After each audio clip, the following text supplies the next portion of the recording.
Olá, hoje eu vou explicar o passo a passo de uma audiência de mediação. São 6 etapas da mediação. Primeira etapa, apresentação e recomendações. Nessa primeira etapa, o mediador acolhe as partes e se apresenta de modo descontraído. Agradece a presença das partes, destaca o acerto da opção, declara sua independência e imparcialidade e explica as regras da mediação.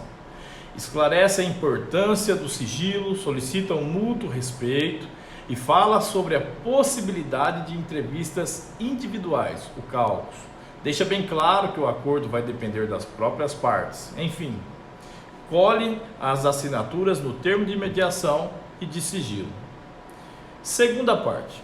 O mediador pede para que cada uma das partes narre o problema trazido à mediação.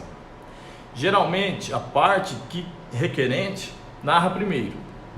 Iniciada a narração, o mediador deve prestar atenção em tudo que é falado pelas partes. Convém estar na posse de papel e caneta para anotar aquilo que achar importante. O mediador também deve estar atento aos seus sentimentos, tendo o cuidado de não estabelecer julgamentos. Não se recomenda interromper a parte em suas primeiras declarações. Quando a parte tiver dificuldade, deve o mediador estimulá-la com perguntas.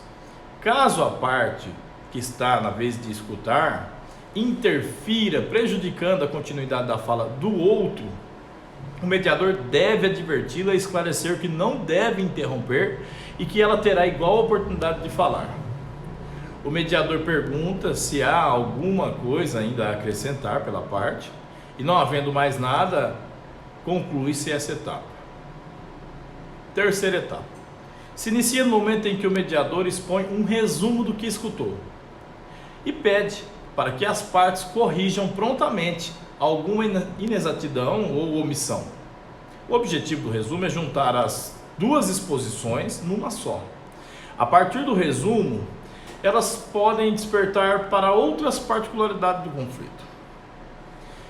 Quarta etapa. Concluído o resumo, o requerente e o requerido estão mais receptivos ao problema um do outro.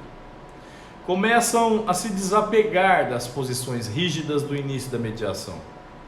Nesse momento, o mediador fará perguntas que levem as partes a identificarem os reais interesses.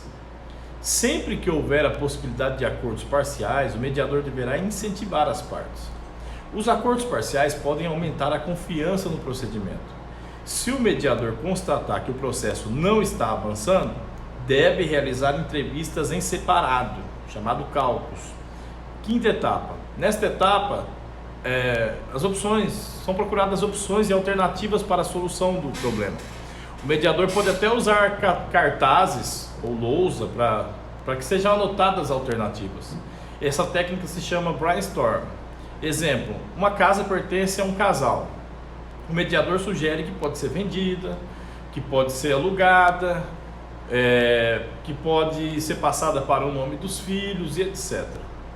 As opções válidas devem ser baseadas em dados de realidade. Os dados de realidade devem ser devidamente examinados. Dados de realidade ou critérios objetivos, pode ser chamado assim, permitem saber quais são os valores econômicos, morais e jurídicos a serem considerados para solucionar o impasse. Ao se chegar num consenso sobre a solução do conflito, conclui-se que a mediação foi frutífera. Sexta e última etapa. Nesta etapa, redige-se e assina o acordo. Este acordo é assinado pelas partes e pelo mediador para que tenha força de título executivo extrajudicial. Ou pode ser levado ao juízo arbitral para homologação, tornando-se um documento título executivo judicial. Depois de assinarem, o mediador deve agradecer e parabenizar as partes pelo resultado alcançado. Bom, assim se encerra a mediação. Também se encerra esse vídeo. Obrigado e até a próxima aula. Um abraço.